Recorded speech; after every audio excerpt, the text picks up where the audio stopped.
What's up, everybody? Welcome back to another Pitching Ninja's Top 5 Filthiest Pitches of the Day. I'm going to jump right in with those honorable mentions. First, I have Landen Roupp's curveballs. Roupp didn't pitch that great yesterday, so you could say the Roupp was mediocre. But he did have these nasty curveballs, and he does make the honorable mentions. Next, we have Aroldis Chapman for this 101 mile an hour fastball and stare down of Vladdy. Of course, it wasn't that much of a stare down since they both ended up smiling. I don't know. I would not want to stare at Chapman. And lastly, I have Trevor Megill for these filthy knuckle curves. My top 5 filthiest pitches of the day. At number 5, we have a tie, and these guys face each other. First, I have Dollander for his curveballs. He had 4 Ks in 5 2/3 innings, giving up only 1 run against the Braves.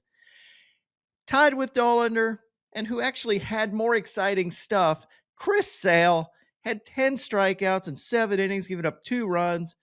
That slider was absolutely disgusting yesterday. I mean, check out these back foot sliders. Unhittable. You're number 5, Chris Sale. If you would have won the game, you could have been higher. At number 4, Shane Smith for this curveball. This thing just drills right into the ground. He's given up 0 hits this year on his curveball with an 80% whiff rate.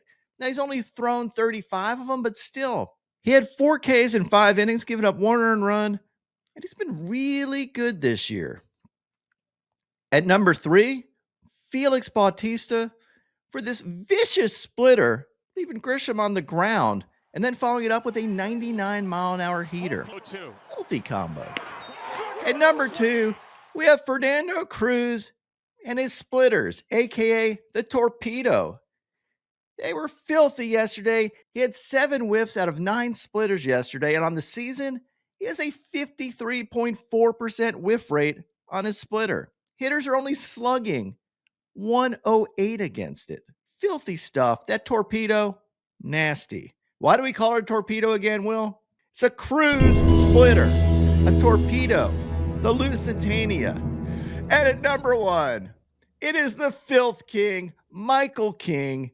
He had 6 Ks in 5 2/3 innings, giving up 3 hits and 1 run, but that doesn't do it justice. His stuff was absolutely crazy yesterday, moving all over the place.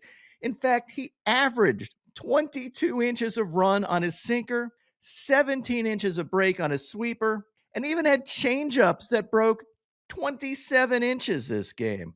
But the pitch of the game for me was this sinker that broke 2 feet, picking up the sword as this thing runs in on you.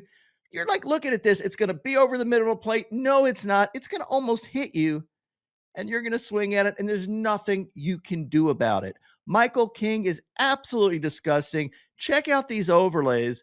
I mean, this one, it is rarely seen, but these pitches cross twice. Yep, a double crossing overlay. If you stare at this too long, your eyes are going to stay that way. Absolutely disgusting stuff from Michael King. Now on to Ninja Notes. Miles Mikolas had 4 Ks in 5 1/3 scoreless innings. Tony Gonsolin, the crazy cat man, had a nice comeback, going 6 innings with 9 Ks. Very nice. Giving up 3 runs.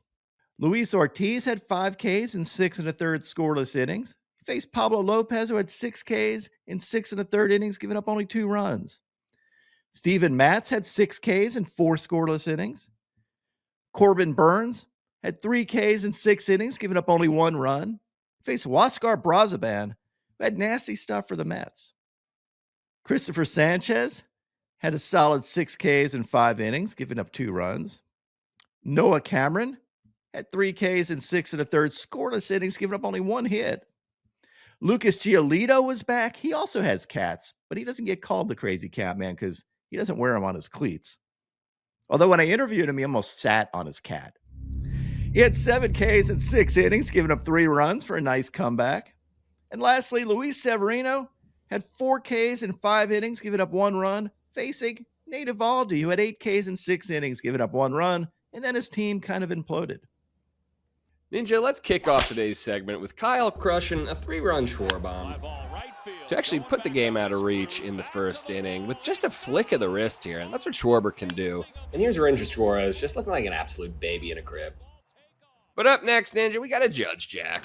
I'm highlighting this because Judge went 3 for 3, and he ended April batting .427 with a .521 on base percentage, and he leads the league in homers. Pretty good season. As a Sox fan, though, not afraid. Luckily, we know he'll blow it hard in the playoffs. But what does make me sad as a Sox fan is the next dong we got.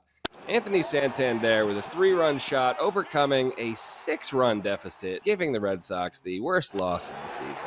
But Ninja, the dong of the day goes to Brent Rooker for the game-winning dong in the 9th. It was actually followed up by Larry Buttcheeks here, who blew it wide open with a grand slam. But Ninja, the A's are hot. They're above 500. It feels like for the first time since Moneyball came out. And Brent, you got the dong of the day. And now, my pitching ninja moment of zen. There wasn't much zen yesterday, so I was left pondering how all of these dogs at Bark in the Park just don't start barking at each other and biting and stuff. I know if I brought my dogs to Bark in the Park, there would be bloodshed. Easy, Michael Vick. I mean, I don't know. My dogs just don't play well with other dogs. My picks of the day today are a 3-leg parlay. I'm going to start out with Paul Skeens for 7 Ks or more.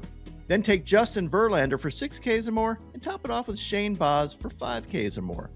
What would your picks of the day be?